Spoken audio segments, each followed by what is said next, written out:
சகோதரர்கள், மௌத்தை பயந்து கொள்ளுங்கள்.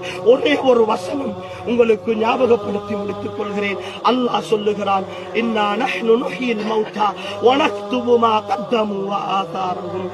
நாங்கள் தான் மரணித்தவர்களை எழுப்பச் செய்கிறோம், அவர்கள் செய்தவற்றையும் அவர்கள் விட்டு சென்றவற்றையும் நாங்கள் எழுதி வைப்போம் என்று அல்லாஹ் சொல்லுகிறார்.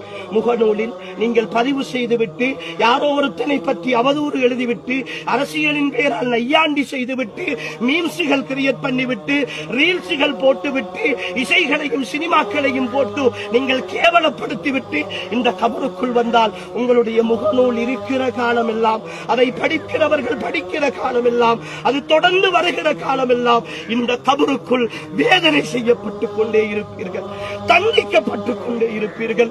அல்லாஹுடைய விஷயத்தில் விளையாடாதீர்கள், அல்லாஹுடைய விஷயத்தில் விளையாடாதீர்கள். அவன் ரப்புல் ஆலமீன், அவன் ரப்புல் ஆலமீன். அவன் எப்படி அருளாளனோ அந்த அளவு ரோஷக்காரன் அவன்.